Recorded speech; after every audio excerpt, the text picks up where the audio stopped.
रविंदर जी, सबसे पहले तो अब आप ये समझाइए कि किस आधार पर यूक्रेन को रशिया ब्लेम कर रहा है इस अटैक के लिए, क्योंकि यूक्रेन, जैसे कि अभी हम चर्चा कर रहे थे कि वो मानेगा नहीं, अगर उसका हाथ हुआ भी तो वो खुलकर सामने इस चीज को एक्सेप्ट नहीं करेगा। लेकिन क्या आधार हो सकता है? सिर्फ यही कि युद्ध चल रहा है दोनों देशों के बीच?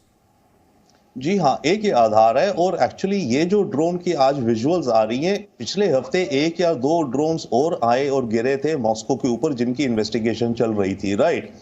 तो उस इन्वेस्टिगेशन में से रशिया को जो कुछ मिला होगा, या फिर सेकेंडली एज आप कह रही हैं एग्जैक्टली कि भाई इस समय क्रेमलिन के ऊपर अटैक करने की क्षमता किसकी हो सकती है, राइट, और किसको फायदा हो सकता है, वो केवल यूक्रेन और केवल यूक्रेन ही है।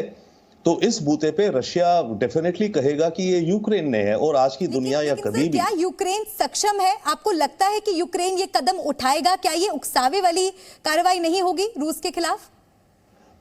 ये ग्रेट क्वेश्चन है, बट यस, देखिए यूक्रेन तो धीरे धीरे रशिया को उकसाने का और रशिया पे टटोल रहा है एक तरह से। यूक्रेन, देखिए यूक्रेन क्रीमिया में भी अटैक कर देता है ड्रोन से, फ्यूल डंप उड़ा दिया, टटोल रहा है।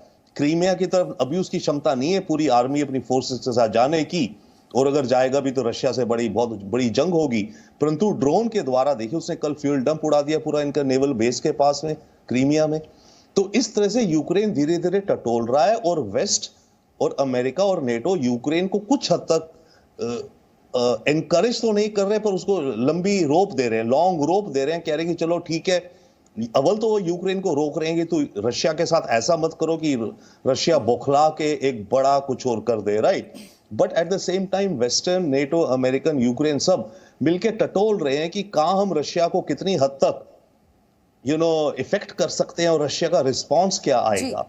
तो ये उसी प्रोसेस में मैं देखता हूं। क्षमता की जो बात है, ठीक है, 600 किलोमीटर दूर से नहीं तो 50 किलोमीटर दूर से तो ऐसे ड्रोन, जैसे कि दुगिन की बेटी को मार दिया इन्होंने, राइट, यूक्रेन की इंटेलिजेंस ने या जिसने भी, उसी तरह से रशिया के अंदर आए हुए स्पेशल ऑपरेटिव स्पेशल फोर्सेस या जिस भी उसमें हो, वो ये कर सकते हैं। और इनको क्रेमलिन पे जरूरी नहीं है कि वही मैं कह रहा हूं कि ड्रोन ऐसा हो कि जो कि मेजरली क्रेमलिन को खत्म ही कर दे, नहीं।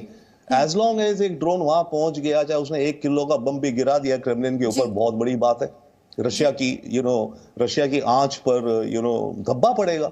जी जी, आपने एक बहुत अहम बात यहाँ पर कही। कृष्णमोहन मिश्रा, आपसे समझना चाहूंगी, क्या ये वाकई एक ऐसी कोशिश हो सकती है एक दूसरे की पेशेंस को टेस्ट करने की, यानी कि सब्र का इम्तिहान लेने की? क्या यूक्रेन वाकई सिर्फ ये भांपने की कोशिश कर रहा है कि रूस क्या अगला कदम उठाता है? मेरे ख्याल से इसमें यूक्रेन से ज्यादा हाथ दूसरे देशों का होगा। यूक्रेन उनके हाथ में सिर्फ एक पपेट होगा, और इस कार्रवाई में डीप स्टेट एक्टर्स हमेशा इन्वॉल्व रहते हैं। आप बहुत अच्छे से इतने दिनों से आप देख रही हैं, भारत पर जब भी कोई हमला होता है, आतंकवादी हमला होता है, भारत कहता है कि पाकिस्तान में बैठी ताकतों ने किया, पाकिस्तान फौरन डिनाइल भेजता है। लेकिन डीप स्टेट एक्टर्स होते हैं जिनकी दिलचस्पी होती है किसी खास वजह से, वो ऐसे काम करते रहते हैं। रूस और यूक्रेन की युद्ध में दिलचस्पी किसकी है? इसमें दिलचस्पी नेटो कंट्रीज की है, इसमें दिलचस्पी अमेरिका की है। यूक्रेन उस पूरी की पूरी लड़ाई में एक मोहरा बना हुआ है अमेरिका और नेटो कंट्रीज का। नेटो कंट्रीज और अमेरिका का कोई नुकसान नहीं हो रहा है। बर्बादी यूक्रेन के शहरों में हो रही है, मारे यूक्रेनी लोग जा रहे हैं या मारे रूसी लोग जा रहे हैं। ये घटना जो आज क्रेमलिन के ऊपर ये ड्रोन के पहुंचने की हुई, ड्रोन का हमला हालांकि पूरी तौर पर कामयाब नहीं हुआ, उसको गिरा दिया गया, लेकिन वहां तक ड्रोन पहुंचना एक ये मैसेजिंग होती है। जब लाल किले के ऊपर भारत में हमला हुआ था, तो उससे लाल किले के अंदर कोई ऐसी चीज नहीं थी जिससे भारत की सुरक्षा को कोई खतरा होता, लेकिन लाल किले पर हमले ने कितनी सनसनी फैलाई थी आपको बहुत अच्छे से याद होगा। और आपको यह भी याद होगा कि उसके बाद भारत ने क्या कदम उठाए थे। पुतिन को आप उससे और कई गुना ज्यादा मान सकती हैं, क्योंकि एक तो लड़ाई लगातार चल ही रही है, समर ऑफेंसिव का वक्त आ चुका है, लगातार उकसावे की कार्रवाइयां पिछले 5-6 महीने से पुतिन के लिए हो रही थी, जिनमें नेटो कंट्रीज द्वारा टैंक्स देना, सबसे स्लोवाकिया ने जो मिग-29 दिए वो उसने सोवियत संघ से खरीदे थे। उन सारी चीजों से पुतिन लगातार गुस्से में आ रहे हैं, लगातार उनका जो रुख है वो कड़ा होता जा रहा है। जैसे जैसे वक्त बीतता जाएगा, पुतिन के लिए लड़ाई और ज्यादा मुश्किल होती जाएगी, क्योंकि पुतिन को भी पूरी दुनिया में और अपने देश में भी लोगों को जवाब देना है। लेकिन अभी फिलहाल इस लड़ाई के थमने के कोई आसार नहीं दिख रहे हैं। आशंका इस चीज की है कि आने वाले कुछ दिनों में, कुछ हफ्तों में ये लड़ाई बहुत तेजी से भड़क भी सकती है। बिल्कुल, जिसका असर पूरी ये दुनिया पर बड़ी बात पड़ेगा। है कि ये लड़ाई अब बहुत तेजी से बढ़ सकती है। विशाल पांडे और शिवांगी ठाकुर भी मेरे साथ जुड़े हुए हैं, मेरे दो सहयोगी और हैं, उनसे भी हम आगे जानकारी लेंगे।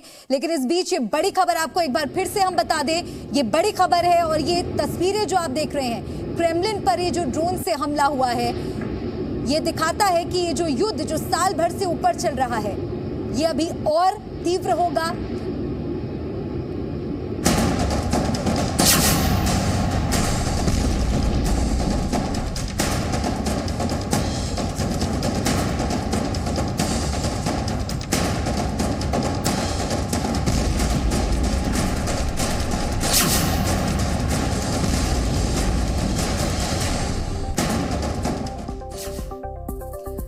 विशाल, आपका रुख करूंगी और ये आप दर्शकों को समझाइए कि अगर डिफेंस सिस्टम की बात की जाए तो क्या इस वक्त यूक्रेन इतना केपेबल है कि अगर यहां से स्थिति खराब होती है, या जिस तरह से रूस अब एक तरह से ये कह रहा है साफ तौर पे कि हम बदला लेंगे, तो क्या जब वहां से हमला होगा क्या ये स्टैंड कर पाएंगे? क्या यूक्रेन की क्षमता इस वक्त उस तरह की है कि वो सामना कर पाएंगे रूस का?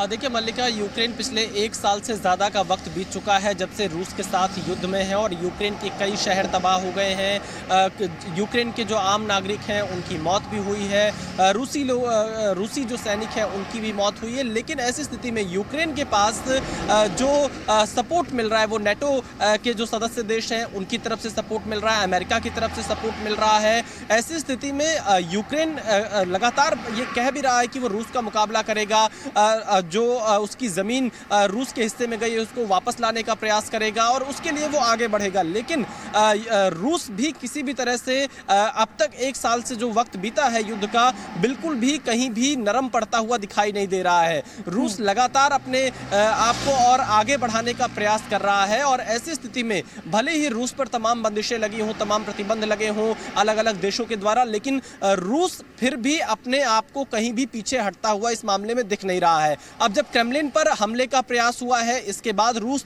बदला लेने की बात कर रहा है। अब ये बदला किस तरह का होगा, क्योंकि लड़ाई तो लगातार चली रही है, लेकिन जैसा कि कृष्ण मोहन जी बता रहे थे, ये युद्ध और तेज हो सकता है, मिसाइल के हमले और तेज हो सकते हैं, और ऐसी स्थिति में जो रूस यूक्रेन का युद्ध है वो और ज्यादा निर्णायक मोड़ पर पहुंच सकता है। लेकिन यहाँ पर सवाल बार बार ये भी उठ रहा है कि रूस के सबसे सुरक्षित भवन क्रेमलिन तक ये ड्रोन कैसे पहुंच गए? क्या रूस के अंदर ही कुछ लोगों ने इस ड्रोन को उड़ाया और क्रेमलिन तक पहुंचाया? क्योंकि यूक्रेन से यहां तक ड्रोन आना क्रेमलिन तक, कई एयर डिफेंस सिस्टम होंगे, उसकी पकड़ में आ सकता था। तो कई सारे ऐसे सवाल हैं जिसके जवाब अभी आने बाकी हैं, लेकिन फिलहाल यूक्रेन इस चीज का खंडन करता हुआ नजर आ रहा है कि ये ड्रोन उसके द्वारा भेजे गए हैं। लेकिन बड़ा सवाल यही है विशाल, जो अभी कृष्ण मोहन मिश्रा जी भी समझा रहे थे कि यहां से तो हमले और तेज होते चले जाएंगे, युद्ध की स्थिति और बिगड़ती चली जाएगी। क्योंकि शिवांगी, आप अभी हाल ही में कुछ वक्त पहले यूक्रेन से लौटी हैं। यूक्रेन में तो हमने काफी सकारात्मक तस्वीरें आते देखी, ऐसा लग रहा था मानो वहां पर जिंदगी पटरी पर लौट रही है। ऐसे में अगर ये युद्ध यहां से तेज हो गया तो सबसे ज्यादा नुकसान तो वहां पर जो आम जनता है उन्हीं का होगा।